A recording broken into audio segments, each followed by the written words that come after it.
হযরত, আমাদের অত্র এলাকা মাদক জুয়ার প্রচলন, মদ খাওয়া জায়েজ আছে নি? তুই কিনলে মোহাম্মদ সাল্লাল্লাহু আলাইহি ওয়াসাল্লামের উম্মত নাম দিছ, তুই নাম কাটিয়ে গেলা। জুয়া তো হারাম। ইন্নামাল খামরু ওয়াল মাইসিরু ওয়াল আনসাবু রিজসুম মিন আমালিশ শাইতান। মদ আর জুয়া আপন স্বাস্থ্য ভাই, কোরআনে একসাথে আল্লাহ বলছে। লটারি কে বলেছে ভাগ্য নেই? ভাগ্য ছাড়া মানুষ নেই। চলে আসুন না আমাদের হাসান মেমোরিয়াল ডিগ্রি কলেজে ময়দানে 10 টাকাইয়া 40 লাখ টাকা। আল্লাহ কো ফাইন তাস্তানিবুহু লাআল্লাকুম তাগলিবুন তুফলিহুন। যদি তোমরা এটা ছেড়ে দাও, আমি আল্লাহ তোমাদেরকে বিজয় দিব। আল্লাহ তো জানে। মদ জুয়ার আয়াতে কইছে তুফলিহুন, সুবহানাল্লাহ কয় না? এটা করিও না। এই যে কয় অজ্ঞা হায় হাইছে রে, ইয়ান্দি মার, ইয়ান্দি ইয়ান্দি মার। তোর মতো গুন্ডা সন্ত্রাস তুই জোর করি হালাইছ মুসলমানের ধর্ম বিকৃতি বেড়া। পুরা 1 লাখ লোকের টিয়া খাই একজনে ভাই ফাইন্ডারা বেকে প্রচার করে। হ্যাঁ, কালেম বেতাগার কুদ্দুসে আইছে তো, জাইদগান আর হেদায়েতুল্লাহ আইছে, মধ্যখান দিতে আড়াইছে 10 লাখ। এইটা কেউ কয় না। সুফু সুফু মন খারাপ, কি রে মন খারাপ, মালার আলাইছে। এই টাকাগুলো ইহুদিদেরকে দিতেছস, তোরা আল্লাহ হেদায়েত করক। তুই এই টাকাটা দেশের, তারা এই টাকা দিব মামা নাই।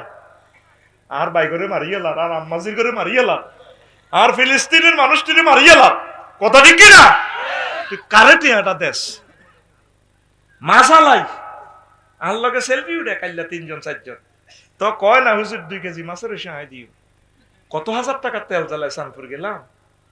একটা মানুষ এটি কইতে কইতে নিজের ব্যক্তিত্ব নষ্ট। এই ক্যামেরাম্যানেরা মাসে 5,000 টাকাও পায় না, তাগল্লাই পর্যন্ত বিক্রি করছি। কইছি 1 টাকা করে দেন না। একটা লোক 1 টাকা দেয় না নাই। কিয়ামতের আগে মানুষ কনজিউস হয়ে যাবে। এ তেলের চাঁদা, যুদ্ধের চাঁদা দিব আর 500 দিনের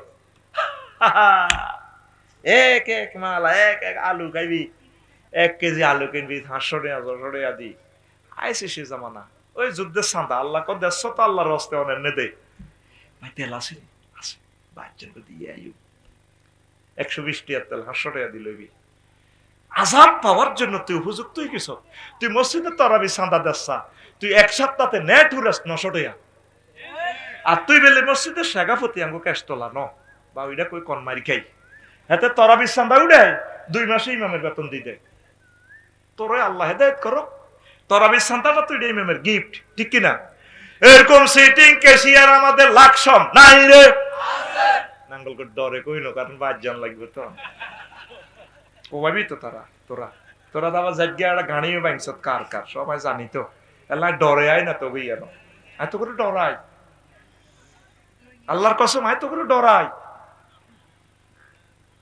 তোরা নাই তো আঙ্গ পক্ষে। জুয়া খেলবি নি আর, জুয়া খেলবি নি আর। 1 টাকা যদি খরচ করা লাগে, আচ্ছা একটা সুমা গাই শহীদ আসলে ভালো লাগায়। আল্লাহ শহীদকে তুমি কবুল করো। শহীদ আর মনের জিনিসটা থ্রু করে দিছি। প্রশ্নের জবাব দিতেন নি? দিন দিন দিন কই দিও দিও।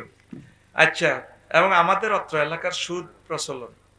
সুদ খাইলে ফাজানু বিহারবি মিনাল্লাহি ওয়া রাসূলিহি।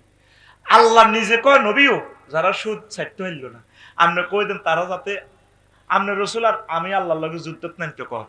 আচ্ছা, আল্লাহর লগে তো যুদ্ধ তোরা ডরে করতি না। মজার কথা শুনেন না তা। আচ্ছা ঠিক আছে, আবার নবীর লগে যুদ্ধ কর, তোরা ক্যাশ তোলারা করবি নি? করসা। নবী জীবনে যত যুদ্ধ করছে প্রায় 200 থেকে 250 যুদ্ধ, কোন যুদ্ধ ঠকছিনি। আল্লাহ কো নবী যারা সুদ ছাড়তে পারল না, তারা যাতে আমনে নবী আর আমি আল্লাহর বিরুদ্ধে যাতে যুদ্ধ ঘোষণা করে। কেমনে রে তোরা সুদ খাস? আল্লাহরে বলে দিয়েছি ফোন করে, আল্লাহ 1 টাকা সুদের খাওয়াইবার আগে আপনি আমার এই দুনিয়া থেকে মারিয়ে লইন। আল্লাহ যদি রিজিক না থাকে আর মারিয়ে লইন, সুদ আমি খাবো না। আল্লাহ আমার মাধ্যমে কোনো জিনা করাইয়েন না। আল্লাহ আপনি আমাকে ফুত পবিত্র রাখেন। ইবাদত তো নেই আমার, আল্লাহ অন্তত আমাকে গুনাহ থেকে আপনি আমাকে মাহফুজ রাখেন। কেমনে রে তোরা সুদ খাস? এটি কেমনে রে? সুদেরও আজবুজি করতাম। জনমনটা তো আগে হুজুরে গেছে সুদ ঘুষের করতে করতে। আসল যে কোরআনের যে সায়েন্টিফিক আলোচনাগুলো তো করতে পারিয়েন না। আল্লাহ আমার এই এলাকাকে তুমি কবুল করো। এই এলাকা একজন বড় আলেম আছে, ভাইস প্রিন্সিপাল কে হুমায়ুন ভাই আসেনি? আইয়ে নো ভাই গে আলেম ওলামারা আইলে তো সুন্দর হইতো। আইবেন যে দলের মাহফিল হোক ভাই বেগুন আইয়েন আপনারা মাহফিল লইও দলাল দলি অমুক হুজুর তমুক হুজুর আইয়ক না এক এক হুজুরের এক এক চাহিদা আনুক সকলে মিলি সুন্দরভাবে অনুষ্ঠান প্রিজাইড হোক শহীদ ভাই যে দলের হোক মাহফিল ডাক দিছে আল্লাহর নামে আর উনি আমারে বলেও না কোনো রাজনীতিও করি না কিচ্ছু করি কিচ্ছু বলেও নাই আল্লাহ সাক্ষী ভাই আমার কিছুই বলেন কাম না আপনার মতো ওয়াজ করবে সামনে আমরা দলমত নির্বিশেষে সকলে মিলে মাহফিল করবো পড়ি আমি